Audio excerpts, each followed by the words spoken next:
right, man, I haven't been out here in a little while. So what we are doing today is I've got the 308 out. So we're going to test our quick wind, our quick drop. And then the other thing I'm actually going to do is test it out is I'm going to dial down my quick drop number into the scope and then do a holdover with my range and see how that works. So essentially this is a 4.5 mile an hour gun. I'm just going to call it 4 to make it easy, for easier math. Kind of go from there, see how it works. And then my quick drop number is 1.8. So I know I've talked about this before, just to let you know how that works. So we're at 520 yards. So we're going to take 520, make it 5.2. And then we're going to subtract 1.8 from that. And that should give us our dope, which is 3.4. So I should be able to dial 3.4. That should be our elevation at 520 yards for spin drift and Coriolis combined. That's going to be to the left 0.1, and then our wind. So we got 4 mile an hour gun. We're getting somewhere between 330, somewhere around there. We're about 12 miles an hour. So let's see, 500 yards, 4 mile an hour wind is going to give me 0.5. So we're looking at, let's see, 4, 8, 12. So right around, I'm going to say 1, maybe 1.2, somewhere around there. Because we're not 100%, we're not a full value wind. So I'm going to start with that and see what happens. So let's go.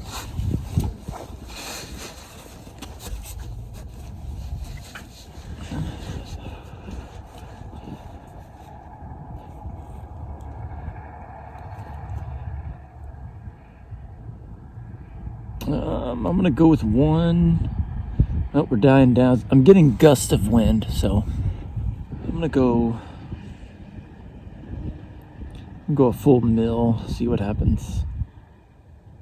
Yep, now we just died down. Yep, now it's like way down.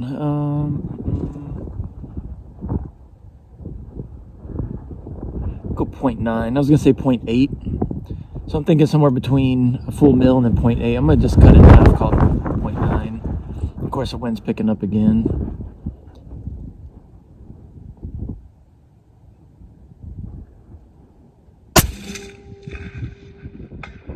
All right, hit.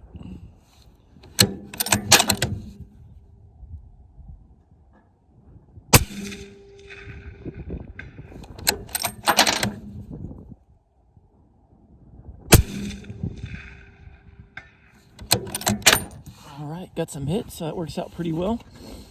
So I know I'm on target as far as that goes for our wind call for the most part. All right, so now what I'm going to do is I got it dialed back to 0.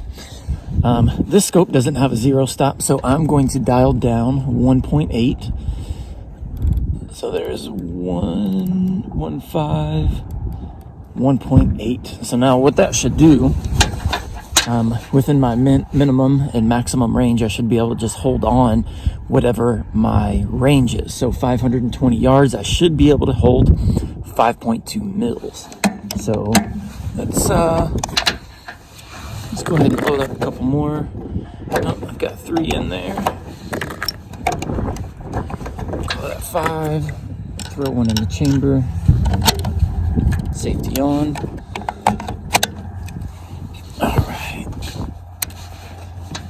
So I'm going to hold. I don't typically do holdovers, always like to dial in, but I wanted to test this out. So I'm holding over, let's see, 5.2.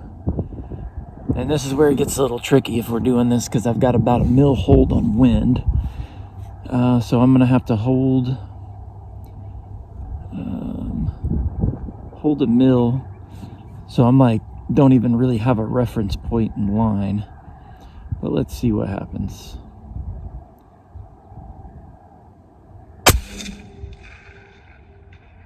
Yeah, I missed. Let's try it again.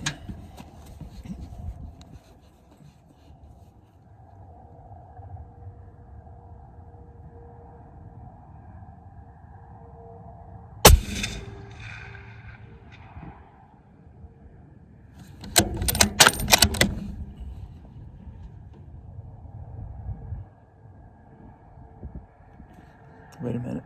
Yeah. That should work.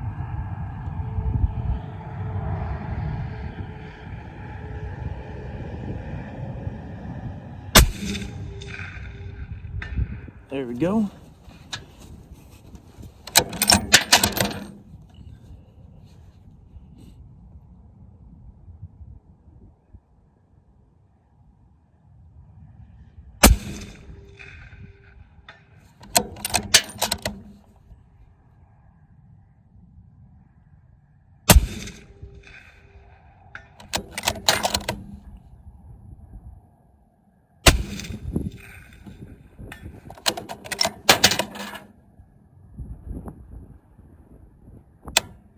Oh, what was that? I'm out. Okay, so that works pretty well. So basically what we're doing is we're just adding in our quick drop.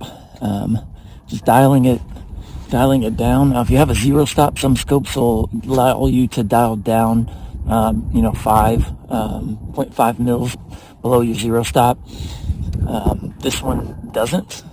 This has no zero stop, so it allows me to do that.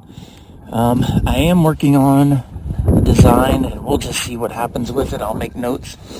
But I'm working on a design to essentially have a zero stop and then have a button where you can push it, and then you can just go below it as however far you want to. What that'll allow you to do, the way I have it in mind, is let's say you get lost and you don't know if you've dialed down or dialed up, that you can dial it any direction, and once it gets on the correct zero, it will lock the turret.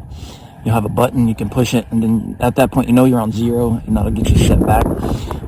But what I do on some of my guns, I like to shoot subsonics. I use some different ammo, and subsonic ammo is going way slower. I'm having to dial, actually I think I'm having to dial up, so that's not a huge factor. But if you need to dial down a little bit for any reason, a lot of scopes that have zero stops, unfortunately you can't do that.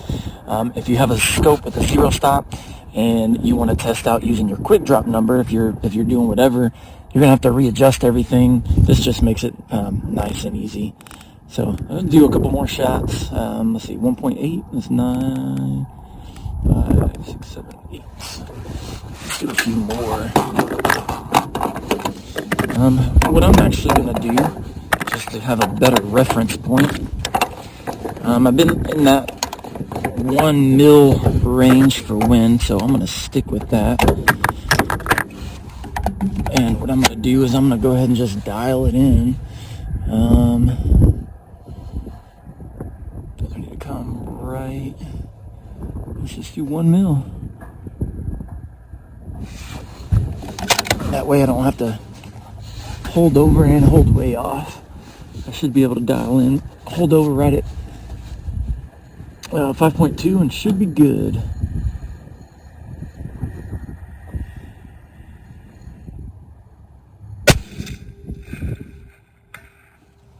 Beautiful.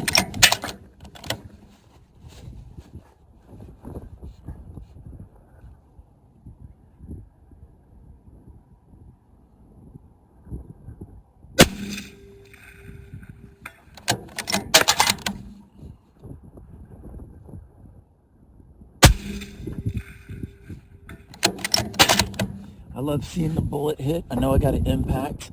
I can still hear the bullet, essentially the sound of it going down range. I see it impact, but I'm still hearing the sound of it going down range, and then I hear the noise when it comes back. So it's kind of cool.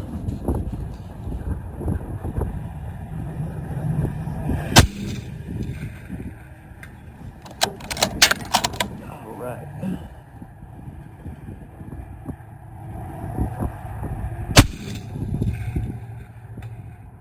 Oh, I hit the wheel. Nice. All right, so that's kind of it as far as that goes. Seems like it works pretty well, at least at 500 yards anyway. So there is a little bit of discrepancy. You're going to have an error somewhere with your quick drop number, somewhere between 1.1, 0.2. However, I've talked about this before in some other videos that you can actually bracket it. So you can get essentially no error using your bracket. And then once you have your minimum and maximum with your bracketing where there's no error, then what you can do is when you're a little too close and then a little too far, you can still use the bracketing method, but then you're going to start getting a 0.1 error. And then you can move it to, when you get really far out, you're going to have like a 0.2 error. So it still allows you to make those quick calls and allows you to know your dope with a 0.1 or 0.2, and you're kind of basically within your or outside, I should say, of your minimum and your maximum, but still having an error using bracketing, or I'm sorry, zero error using bracketing, and that is basically, so I'm using 1.8 right now. Now, if I was to go, 700 yards, I might need to use like 1.7, and then I might need to use 1.9 if I'm a little closer to get zero error, so I can start bracketing and know with what range is what. Overall, though, from I think 300 to about 620, 630, 1.8 is generally what will give me about 1.1 error throughout the entire range.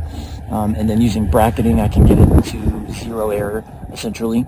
And then outside of that, I can kind of move the numbers around a little bit different just to get me a little bit further distance and a little bit more accuracy closer in. Using the quick drop number, what I tend to do is get where you have zero error the furthest out. And then what that allows you to do is get a little bit more distance. And then your error, even though it's 0.2 mils, since we're shooting precision, is going to be, like, let's say I'm shooting 300 yards. Well, if I'm off 0.1 mil, that's very minimal. That's less than an inch. So I would rather have my bigger error up close where it's a smaller essentially a smaller error as far as size than further out. So if I had a 0.2 mil error at 700 yards, we're going to be over an inch, versus 0.2 mil error at 200 yards or 300 yards. It's going to be very, very minimal. So this works really well. 13 minutes. Let's be done with it.